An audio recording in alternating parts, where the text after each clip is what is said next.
dari sini ada sebuah teorema. Ya. Misalkan M dan N itu merupakan bilangan bulat dengan syarat N-nya itu positif ya, bilangan bulat positif, atau di sini ditulis N lebih besar 0, sedemikian sehingga berlaku hubungan M sama dengan N kali Q plus R, ya, di mana R adalah bilangan bulat antara 0 sampai N. Maka PBB dari bilangan M dan N itu nilainya sama dengan PBB dari bilangan NR. Nah, contoh ini ya. Jadi di sini PBB dari, kita mau menunjukkan bahwa PBB dari M, N, di mana M-nya 60, N-nya 18, saya tulis ini 60,18, itu apakah nilainya sama dengan PBB dari, kita ambil N-nya ini 18, dan ini keliru, ini 6 ya mestinya, dan 6 ini. Nah, Anda bisa hitung ini PBB dari 60 dan 18, caranya seperti tadi ya. 60 itu habis dibagi berapa saja? 1, 2, 3, 4, 5, 6. Kemudian setelah 6 berapa?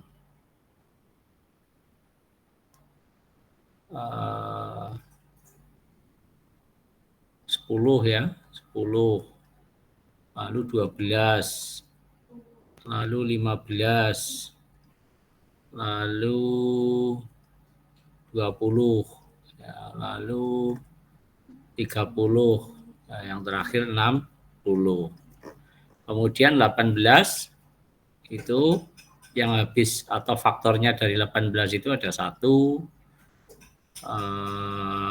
2, 3, 4 enggak ya, 5 enggak, 6, lalu 6, lalu 9, berikutnya adalah 18. Nah, pembagi bersamanya adalah 1, 2, 3, sama 6 ini ya, sama 6. 9, 18 itu ada di sini.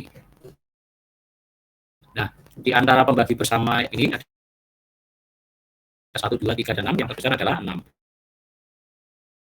Maka PBB dari 60 dan 18 kita lain adalah 6. Dan nanti ada juga hitung PBB 18 sama 6 ini kalau dicari juga ketemunya 6. Maka kita katakan bahwa PBB dari 60 dan 18 itu sama dengan PBB dari 18 dan 12.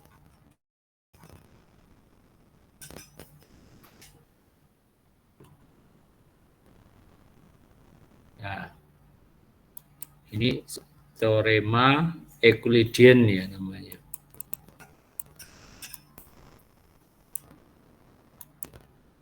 Oke, sekarang setelah kita memahami perilaku atau karakteristik dari bilangan bulat, kita coba manfaatkan bilangan bulat untuk memahami tentang aritmetika modulo. Aritmetika modulo. Jadi aritmetika modulo ini memainkan peranan yang penting dalam komputasi integer ya, dalam komputer integer, khususnya pada aplikasi kriptografi, penyandian. Kemudian operator yang digunakan ya, untuk aritmetika modulo, operator yang dipakai adalah modulo yang kita singkat dengan MOD, ya, MOD ya, yang memberikan sisa dari sebuah pembagian. Misalkan 23 dibagi 5 akan menghasilkan angka berapa? Ya, kalau ada hitungan 23 dibagi 5 ini ya. Hasilnya itu 4 kali 5, 20. Terus 3 kurangi 20 hasilnya 3. Sisanya 3. Hasil baginya 4, sisanya 3. Nah, sisa ini adalah merupakan 23 mod 5. Jadi 23 modulo 5 itu nilainya 3. Jadi 3 adalah sisa dari pembagian 23 dibagi 5. Nah, notasi seperti ini menunjukkan sisa hasil bagi. Misalkan 13 modulo 4. 13 modulo 4 berapa? Ya, 13 dibagi 4 itu hasilnya 3. Ada sisa 1, maka sisanya ditulis di sini ya. 13 modulo 4 hasilnya adalah sisanya. Sisa hasil bagi.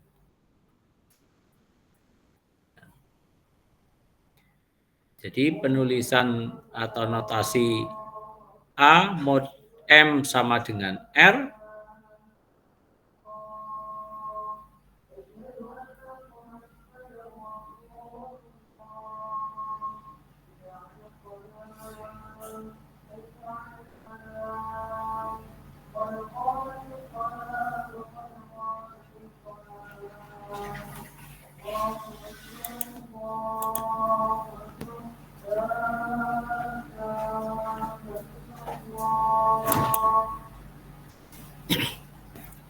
Oke ya. A mod M sama dengan R, sedemikian sehingga A sama dengan, ya ini berdasarkan teorema di atas ya, A sama dengan MQ plus R. Ya. Jadi A modulo M itu ya sama saja A dibagi M. Ya. A dibagi M itu misalkan mendapatkan hasil baginya Q. Sisanya ya, plus sisanya R. Nah, penulisannya ini R dibagi M gini. Sehingga ini kalau kita pindahkan M ke kanan, jadi A sama dengan M kali Q ditambah M kali R per M. M-nya dicoret, sehingga A sama dengan MQ ditambah R yang ini ya. A sama dengan MQ ditambah R. Tentu R itu nilainya tidak boleh melebihi dari pembaginya. Pembaginya itu M ya. A mod M itu berarti A dibagi dengan M, pembaginya M. Maka sisanya itu tidak boleh lebih dari M. Sisanya itu R. R itu harus kurang dari M. Tapi juga harus lebih besar sama dengan 0. Nah, bilangan M ini disebut modulus atau modulo, dan hasil aritmetika modulo M terletak di dalam himpunan ini. Ini ya. Ini kode ini, R antara 0 sampai M, dan R-nya itu harus bilangan bulat. Nah, kalau kita rinci, bilangan antara 0 sampai M itu kalau kita rinci ada di himpunan ini ya. Kan ini pakai sama dengan, berarti mulai dari 0. Ya. Mulai dari 0, kemudian 1, 2, tentu yang terakhir tidak boleh, ini yang terakhir ini ditulis M-1. tidak boleh sama dengan M. Ya, harus kurang dari M. Ya, bilangan bulat yang kurang dari M kan M-1. Nah, jadi R-nya itu adalah bilangan-bilangan ini, bilangan bulat yang kurang dari M.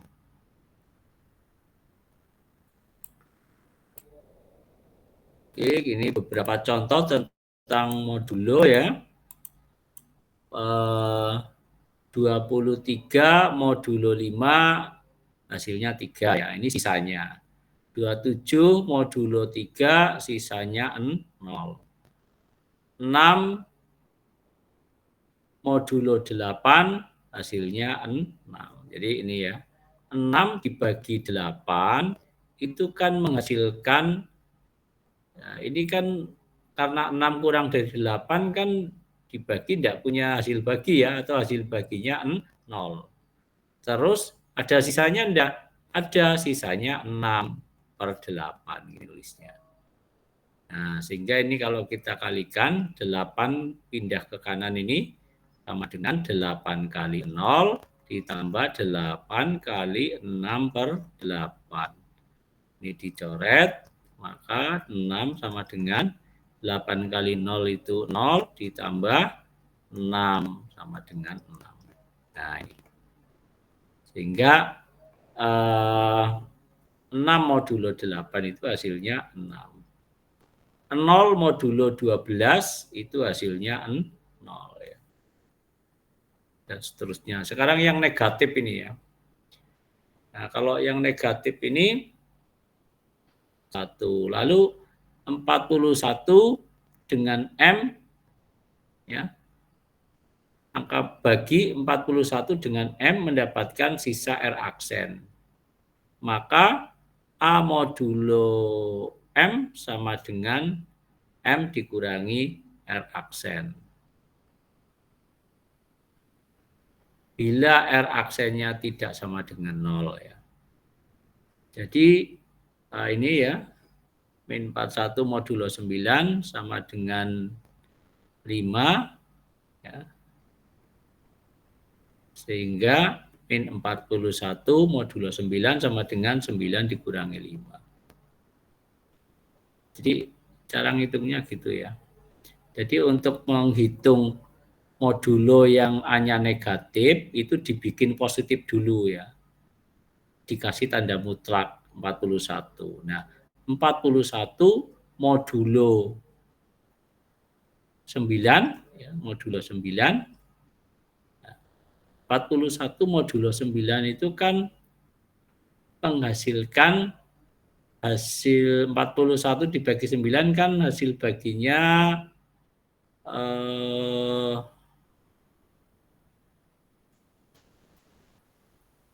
hasil baginya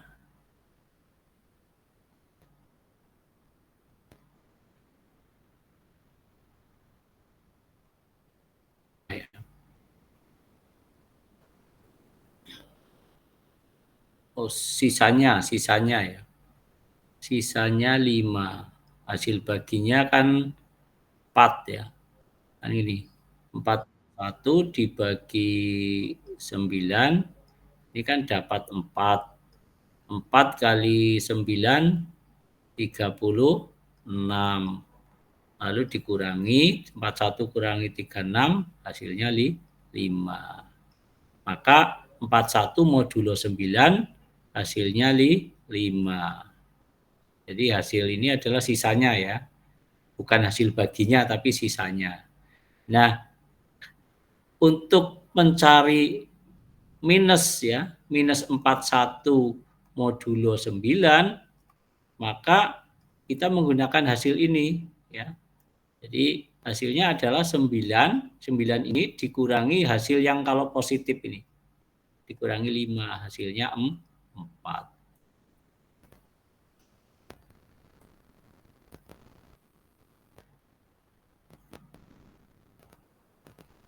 Itu mungkin saya coba contoh lain ya. Misalnya minus 57 modulo 5. Ini hasilnya berapa? Kita cari dulu harga mutlak dari min 57 ini modulo 5.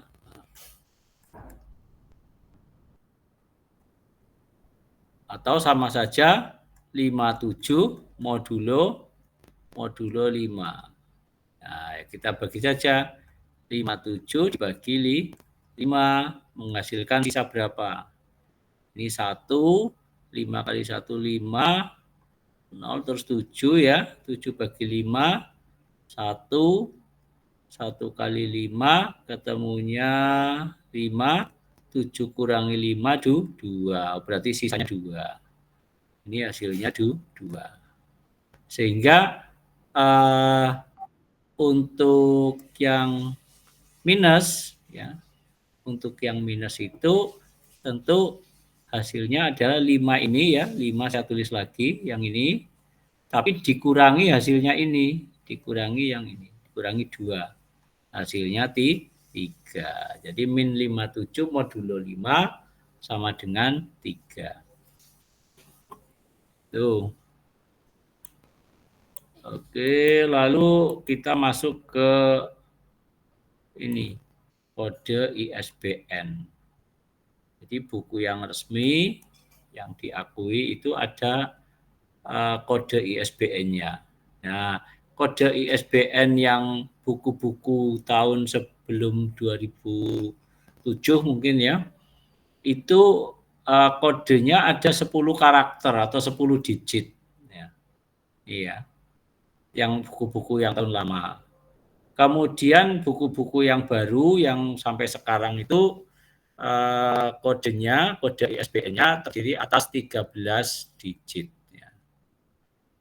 Nah, kita bahas dulu yang 10 digit ya untuk buku-buku yang kode ISBN-nya 10 digit. Ya. Buku-buku terbitan lama ya. Nah, ini kode internasional standar book number itu penting untuk mengetahui buku ini bahasanya apa, ya, pakai bahasa apa, itu ada kodenya. Kemudian penulisan angkanya tidak boleh sembarangan. Ya. Jadi kalau ada orang memalsukan buku itu kelihatan.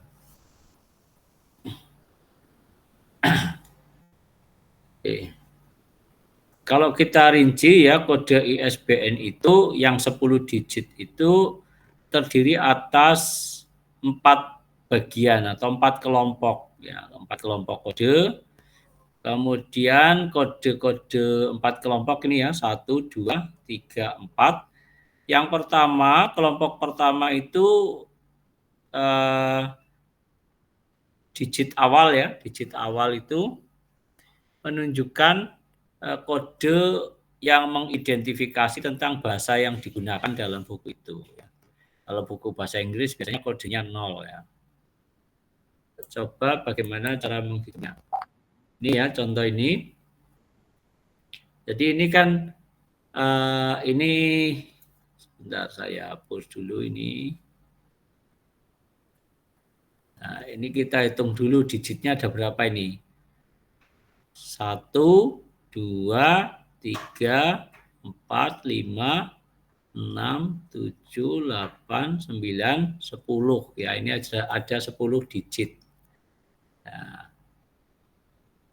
angka yang terakhir, yaitu angka 8, ini menunjukkan karakter uji, di mana angka 8 itu tentu harus dihasilkan dari angka yang di depannya ini, menggunakan rumus tadi. Ya.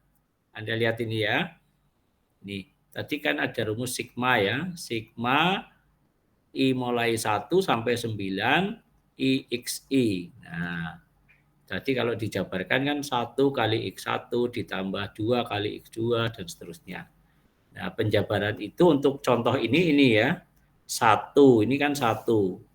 1 kali karakter pertamanya berapa ini? Ini X1-nya adalah 0. Berarti 1 kali 0, berikutnya 2. Ditambah 2 kali karakter selanjutnya adalah 3. 3, 2 kali 3. Jadi 0 itu ini ya, 0 ini. 3 itu 3 berikutnya ini. Lalu 0 ini, 0 yang ini, dan seterusnya. Sampai yang terakhir ini angka 1, angka satunya adalah ini. 8 tidak diikutkan ya, karena di sini digitnya ada 10, kita hanya menjumlahkan sigmanya itu 1 sampai 9 saja, jadi hanya sampai sini saja. Nah, sampai sini saja. Ini. Nah, ini angkanya urut 1, 2, 3, 4, 5, 6, 7, 8, 9. Nah, ini lalu kita hitung ya. 1 kali 0, 0. 2 kali 3, 6. Ya, ini 0, ini 6, ini 0, ini 4, ini 5 kali 5, 25, dan seterusnya. Lalu dijumlahkan, ternyata di sini hasilnya 151. Nah, hasil ini baru kita modulokan ke 11 ini ya. 151 modulo 11 ketemunya 8 ya. Artinya 8 itu sisa dari 151 dibagi 11 ya. Kalau kita cek pakai hitung-hitungan Prokapet ya. 151 dibagi 11 ya. Nah, ini coba kita hitung. 15 bagi 11, 1. 11 kali 1, hasilnya 11. Terus dikurangi, 15 kurangi 11, 4. Terus turun 1 ini, 41 bagi 11, ketemu 3. Ya. 3 kali 11, 33. Lalu 41 dikurangi 33, ketemunya 8. Nah, 8 ini sudah kurang dari 11. Maka 8 ini kita sebut sisanya ya. Sisa atau hasil dari 151 modulo 11. Hasilnya 8. Nah, 8 ini tidak lain adalah karakter uji ini ya, digit terakhir dari kode ISBN. Ya, kira-kira seperti itu ya, membuat kode ISBN itu ada aturan mainnya ya. Nah, ini contohnya misalnya gini. Ini ada kode ISBN 979 ya. Jadi kelompok pertama ini menunjukkan apa? Menunjukkan bahasa ya. Bahasa yang digunakan. Kemudian ada kelompok kedua, ada kelompok ketiga, ada kelompok terakhir keempat. Ini karakter uji yang ini ya. 5 itu karakter uji. Nah, tapi di sini kita lihat di sini di kelompok kedua itu ada hurufnya P ya. Jadi 939P. Nah, dalam kasus ini kita disuruh mencari nilai P-nya ini berapa supaya nanti karakter ujinya angka 5. Nilai P-nya berapa supaya karakter ujinya ketemunya 5. Nah, prosesnya seperti ini. Jadi karakter uji dari kode ISBN di atas yang ini adalah angka 5 ini ya. 5. Lalu ini berarti sigma I1 sampai 9 IXI modulo 11 itu nilainya sama dengan karakter ujinya yaitu 5. Nah, lalu ini dijabarkan ya. Kita jabarkan yang sigma I1 sampai 9XI dijabarkan. Nah, ini kan berarti cara ngitungnya sama seperti tadi ya. I-nya kan mulai dari 1. Terus dikalikan karakter pertamanya berapa ini? 9 ini ya. Berarti 1 kali 9. Ditambah I selanjutnya adalah 2. Dikalikan karakter berikutnya tuh 7 ini. 7. Kemudian 3 kalikan karakter berikutnya 9. Kemudian yang ini P ini karakter keberapa? 1, 2, 3, 4, 5, 6. Oh, berarti karakter ke-6. 1, 2, 3, 4, 5, 6, 7 ya. Nah, maka yang P itu dikalikan dengan 7. 7 ini, 7P. Lalu plus 8 kali 0, 9 kali 4. Nah ini kalau kita hitung, tentu yang bilangan konstan ini bisa kita jumlahkan, totalnya 191, tapi yang 7P kan tidak bisa digabung, maka tetap ditulis plus 7P.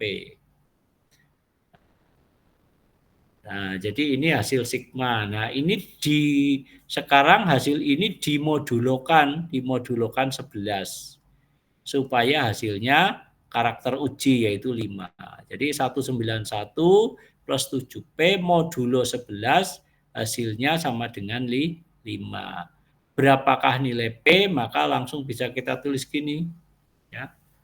Jadi ini 191 plus 7P modulo 11 itu kan sama saja 191 plus 7P dibagi 11 ya. Modulo itu kan dibagi 11. Dan hasilnya kita tidak tahu, hasil baginya tidak tahu. Karena tidak tahu kita tulis saja K. Ya. Lalu plus sisanya. Tentu sisanya sudah tahu angka 5 ini. Sisanya 5. Nah, kalau sisanya 5 nulisnya 5 dibagi pembaginya ini 11. Nah, sekarang kalau kita pindah ruas, jadi 191 plus 7P, ya ini sama dengan 11 kali ke kanan, pindah ke kanan itu kan jadi kali ya, 11K berarti ya, 11K, terus 11 kali 5 per 11. Kali 5 per 11 kan 11-nya dicoret, ketemunya 5. Sehingga kita dapatkan 191 plus 7P sama dengan 11K plus 5. Nah, lalu ini ya, hasilnya ini. Lalu kita jabarkan untuk menghasilkan P. Nah, dari sini diuraikan sehingga ketemu P sama dengan 11K dikurangi 186. Ini kan minus 186 itu kan hasil 5 dikurangi 191 ini ya. Pindah ke kanan. Ketemunya minus ini. Lalu dibagi 7 karena di sini 7P ya. P-nya 7-nya pindah ke kanan akan membagi. Bagi 7. Nah, berdasarkan ini kita akan mencari nilai P ya. Tentu nilai P-nya itu kan karena dia satu karakter, maka nilai P itu harus antara 0 ya, antara 0 dan maksimal berapa?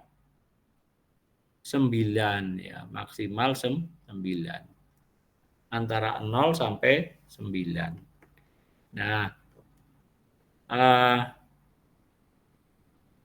untuk mencari P nanti kita menggunakan formula ini ya. Ya, tentu dengan memasukkan angka K secara acak ya sembarang yang menghasilkan nilai P bulat dan nilai P yang terletak antara 0 sampai 9. Nah, untuk itu di sini dibikin tabel ya. Jadi setelah ketemu ini kita buat tabelnya. Nah, ini tabelnya ya. Tadi kan ada ini ya rumusnya P sama dengan 11K dikurangi 186 dibagi 7. Nah, yang ini ya, yang atas ini. 11K min 186 dibagi 7. Nah, kemudian karena kita mau mencari P yang antara ini ya, nilai P yang antara 0 sampai 9, tentu kita harus memasukkan nilai-nilai K yang menghasilkan P bilangan bulat, bukan bilangan real ya, bukan bilangan pecahan, harus menghasilkan P bilangan bulat. Maka di sini kita melakukan langkah coba-coba ya, dengan mengganti angka K dengan angka sembarang ya. Nah, misalnya di sini kalau Anda memasukkan angka 12 misalnya, Nanti kalau ketemunya hasilnya 11 kali 12 kurangi sekian bagi 7, kemudian hasilnya bukan bilangan bulat, berarti pilihan K-nya salah. Nah, untuk contoh ini kita tabelkan ini ya. Nah, kita masukkan misalnya di sini K-nya min 13 ya. K-nya min 13, lalu di sini dihitung ya, P sama dengan 11 kali min 13 K-nya dikurangi 186 dibagi itu 7. Nah, tentu hasilnya ini minus dari hasilnya min. Ini keliru ya. Ini hasilnya minus mestinya. Nah, ternyata setelah dihitung ini hasilnya minus 47. Nah, ini kan bulat ya. Minus 147 adalah bilangan bulat, berarti sudah betul ya. Pemilihan angka secara acak kita sudah betul karena menghasilkan bilangan bulat. Nah, untuk hasil P-nya ini min 47 kan hasil P-nya ini, P ya. Nah, ternyata hasilnya itu bukan di antara 0 sampai 9. Berarti pilihan K ini masih belum benar ya karena menghasilkan P yang tidak masuk dalam selang 0 sampai 9. Maka kita harus mengganti K-nya. Nah, dalam hal ini kita menggantikannya dengan angka min 6. Nah, sebenarnya angka min 6 itu hasil dari mana toh? Hasil dari min 13 ditambah pembaginya ini 7 ditambah 7 ini hasilnya akan min 6. Nah, kalau kita pakai rumus ini ketemu min 6, maka kita hitung lagi nih ya. Sekarang P kalau K-nya min 6 berapa? 11 kali min 6 dikurangi 186 dibagi 7. Nah, ini ternyata ketemunya ini masih minus ya, minus 36. Nah, hasil ini masih di luar selang 0 sampai 9. Oh, berarti masih salah. Kalau masih salah, maka kita hitung lagi. Sekarang dari min 6, ya, ini min 6 yang ini. Sekarang kita tambah 7. Kalau kita tambah 7 hasilnya berapa? Hasilnya 1, tidak lain yang ini ya. Artinya supaya kita menghasilkan P yang bulat ini ya. Nah, setelah kita masukkan angka 1, ya, kita hitung di sini ya, hitungnya tentu sama pakai rumus ini. 11 kali K-nya 1 ini, K-nya 1 kali 1 dikurangi 186 dibagi 7, tentu hasilnya masih negatif.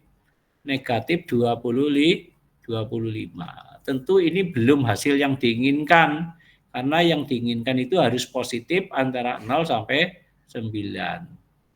Oleh karena itu, pilihan K1 itu masih salah. Maka kita ganti K yang lain. Ya, berangkat dari angka 1 ditambah 7, ketemunya 8. Ini masuk ke sini ya, angka 8. Nah, sekarang kita hitung lagi. Kalau K-nya 8 berapa? Hitungnya sama. P sama dengan 11 kali 8 dikurangi 186 dibagi 7. Ini ketemunya tentu masih minus ya, minus 14. Nah, ini minus 14. Tentu ini masih salah ya. Sekarang kita ubah lagi ya. Dari angka 8 ini ditambah 7, ketemunya 15. Nah, 15 itu angka ini. Nah, kemudian nanti ketemunya di sini ini masih minus ya, ini minus 3. Jadi kalau dihitung minus 3, masih salah, masih di luar ini ya. Kita ubah lagi K-nya. Maka berangkat dari angka 15 ditambah 7, ketemunya 22 angka ini. Nah, setelah K-nya saya ganti 22, maka hasilnya 8. Nah, ternyata 8 itu sudah masuk di ring antara 0 sampai 9. Maka hasil P-nya adalah yang benar 8. Nah, kalau sudah ketemu, kita tidak perlu melanjutkan ke bawah ya. kalau dilanjutkan ke bawah ini nanti angkanya akan membesar, akan keluar dari selang ini ya. Jadi hanya ada satu macam P yang akan kita hasilkan. Setelah 8 pasti nanti berikutnya di atas 9 ini akan. Jadi sudah berhenti sampai di sini. Nah, itu ya cara mencari nilai P dari sebuah kode ISBN yang mengandung digit P di dalamnya ya. Jadi ini hasilnya minus ya. Kalau tadi kan plus ya. Setelah saya cek ternyata salah. Minus, baru ini plusnya yang ke sini. Oke. Lalu ini ada contoh yang berbeda ya. Ini ada kelompok ini P-nya ada di sini ya. Karakter hijaunya 0. Nah, ini berapa nilai P? Nah, tentu cara menghitungnya sama seperti tadi ya. Nih. Cara menghitungnya sama persis seperti tadi. Nah, sampai di sini ya. Lalu kita buat tabel ya, ditabelkan untuk menghasilkan ini. Tentu awalnya K-nya dengan coba-coba ya. Jadi kita membuat tabel dengan memasukkan nilai K yang dicoba-coba sampai hasilnya bulat ya. Nah ini. Jadi di sini kan mungkin sudah dicoba beberapa kali, begitu masuk ke angka 7 ya, ketemunya di sini minus 13. Oh, 13 sudah bulat. Oh, berarti berikutnya tinggal kita tambah 7 saja. Karena tadi pembaginya 7 ya. Maka 7 tambah 7, 14. Lalu 7 tambah 14 tambah 7, 21. 21 tambah 7, 28. Nah, sambil kita menghitung ini, nilai P juga dicari. Nah, sampai ketemu yang P-nya berada antara 0 sampai 9. Maka untuk kasus ini ya, P-nya ketemu 9. Oke, kira-kira seperti itu ya untuk cara mencari nilai P. Nah, ini ada latihannya ya. Contoh pertama ini P-nya ada di sini ya. Nah, ini dicari P-nya berapa ini yang ini. Nah, yang nomor 2 ini P-nya jadi karakter ya, di terakhir. Nah, Anda bisa mencoba untuk kasus ini ya. 1 sampai 6 coba cari nilai P-nya berapa. Saya kira itu ya pertemuan pada malam hari ini. Nanti kita lanjutkan di pertemuan offline barangkali untuk membahas yang digit 13 ya.